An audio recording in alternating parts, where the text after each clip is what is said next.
Do you have a bunch of time you want to fill with building something ridiculously glamorous that you're just going to smash anyway? Same. In today's episode, I will be making this stupidly glamorous piñata from start to finish. And guess what? That is not a balloon inside.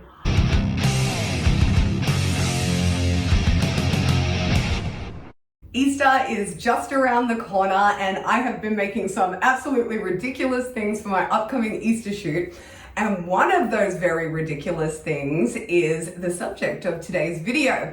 I will be taking you through how I make this stupidly, luxuriously gorgeous piñata that we're just gonna smash open anyway.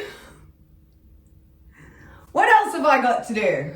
Now, as you may know from my past videos, I love working with paper mache, and I found this tutorial by the Imagination Tree online, and it really intrigued me because it didn't use the usual balloon or cardboard base underneath. It actually used foil. Now, I hate working with balloons. I am so scared when they bang and just get away from me. So I'm very intrigued to try out this foil process. And I don't know who else might use this method. Maybe you have a latex allergy. Maybe you can't afford balloons. Maybe you too want all balloons to die.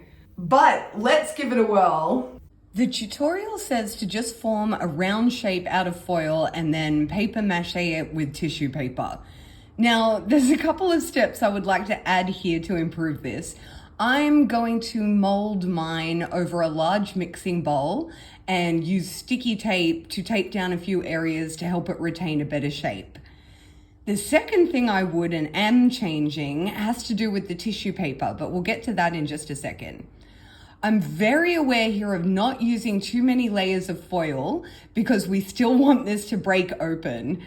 I've used only 2 or 3 layers of foil and I've been very sparing on the sticky tape.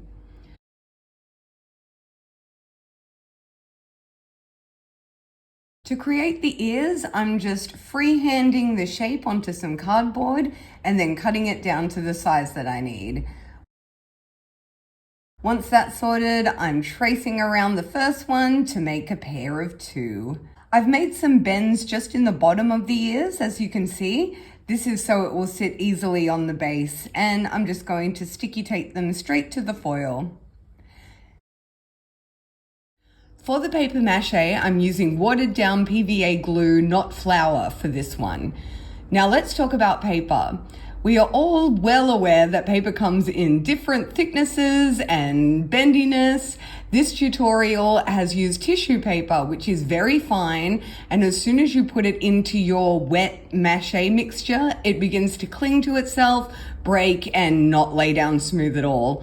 I recommend using a mid-grade thickness paper instead. I'm just using computer paper today, and this will help create a smoother finish because you'll have more control over the strips of paper when they're wet, and they retain their shape a lot better than the tissue paper. I've done 3 layers of mache, again, just being aware of not making it too sturdy or it won't break open. Then I'm just gonna leave them out in the sun to dry. To make it a circle, I've made 2 of these bases. Now, the only thing different I did on the bottom base was create a foil ball I then attached to the bottom and sticky taped it down so we would have a rounded bottom rather than a flat one from the shape of the mixing bowl. Feed me, Seymour. Now I'm going to very lightly sticky tape the 2 sides together and paper mache over the join. You can build up paper on this section to create more roundness and hide that edge a little bit better. But we are going to be smashing this open, so you don't have to be too pedantic if you don't want to.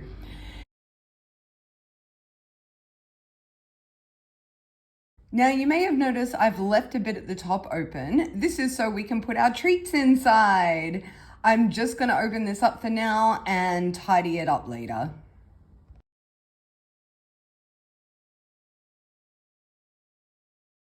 And it is 11:15 at night whilst I'm doing this, so I'm just going to pretend I'm going to bed now and let this dry overnight. It's the next day and it's paint time. I'm going to do 2 layers of acrylic paint to seal this piñata all up and make it uniform. This is a really important step, especially if you've used flour whilst doing your paper mache. If you don't seal it off with some kind of paint afterwards, it's going to mold and rot. So very important step. I'm also just going to clean up the hole at the top, just make that edge a little bit more nice, even though it's going to be completely covered. Now I had to take a few days to think about this because I wasn't exactly sure how I wanted to decorate it, but I am going to end up covering the entire thing. If I was going to paint on it just directly at this point, I would give it a sand with some sandpaper just to smooth it all off before I painted onto it.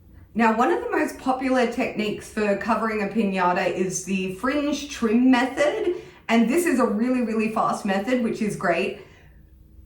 But I actually just find it a little bit cheap looking, if I'm honest with you.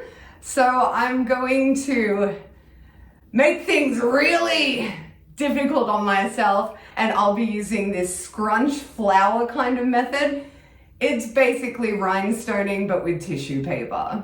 I'm just cutting strips of tissue paper about 1 inch wide and then cutting them into squares 1 inch wide. You don't have to be too careful with making these perfect.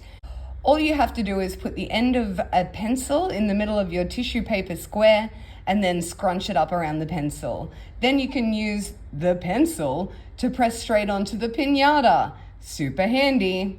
Then I've mixed some red paint with PVA glue, so I'm going to use that to paint and glue the tissue paper bits on at the same time. I'm doing this little by little so the paint glue doesn't completely dry before I get a chance to get to it. Now I did this not because it was easy, but because I thought it would be easy. So if you are going to do it this way, then my suggestion is to get comfortable, put on your favorite YouTuber, and settle on in because this is going to take a while. I'm starting at 10:27 a.m. Let's see how long this takes.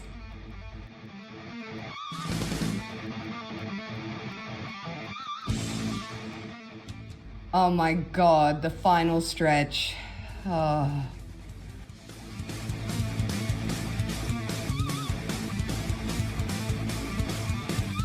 I'm just going to make a little top to cover the hole as well.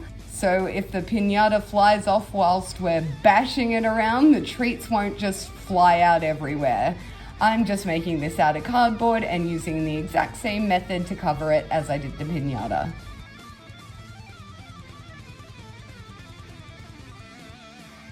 Okay, dear God. Now I did take some breaks for dinner and I make a tea like every hour.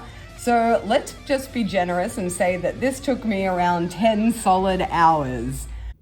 Alrighty, so now we're at the point where we get to put the stuff inside, and I have to show you this. I found these yesterday at the reject shop, and they're all the classic monsters. So you've got Dracula, Wolfman. I love that. Okay, let's open them up and have a look.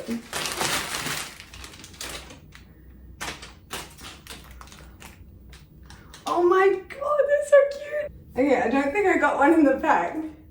I wanted to get a Dracula because Dracula is my favorite. But there's a little Frankenstein. We'll put all the gummy monsters into the piñata. Except for that one. I also got, very important, the chocolate coins. This is the real treasure. If you have a bag of these, you are so wealthy. Now, I did pick things that I thought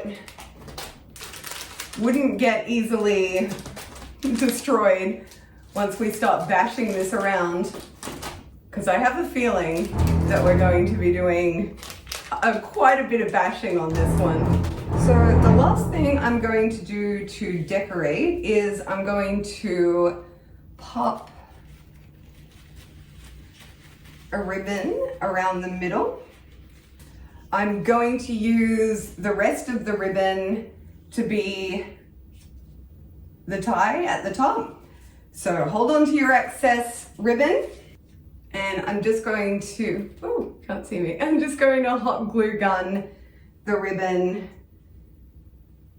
to the piñata. That's looking pretty good. Okay, and then the last thing, I'm just gonna add the bow. I picked up this bow at the reject shop as well for $3, and I'm just gonna paint it black and cover it in fine black glitter. All right, the last thing to do is attach the little top I've made. So we're gonna grab that excess ribbon, and I'm gonna take the little top and I'm just gonna make a hole with my scissors directly in the middle. Then I'm just going to feed my ribbon through the hole. Might as well make it pretty long. And then I'm just gonna tie a pretty big knot underneath. Now, if I was doing this correctly, I would feed the ribbon all the way through the bottom and poke a hole and then tie a knot through that as well, just so it's got extra support. But I do have this Gorilla super glue that I've been using lately, and it is fantastic. Ain't nothing prying this glue apart. What I'm gonna do is pull a cheeky. So we've tied off that knot, cut off the excess, so it will be held like this.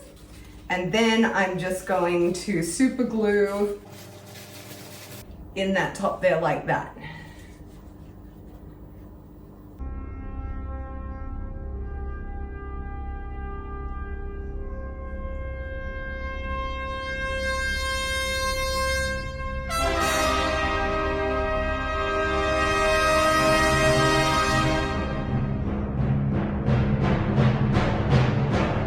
How cool is it? Now, there was absolutely zero reason for me to put as much time and effort as I did into this, since we're just going to smash it anyway. But f it. Now, unfortunately, we are both going to have to wait about 2 weeks until we can actually smash this baby in. So if you haven't already, please hit that subscribe button so you don't miss a minute of that. Thank you for joining me once again. I have been Lady Hart and you have been an audience. I'll see you next week. You're all doomed. Doomed. Doomed.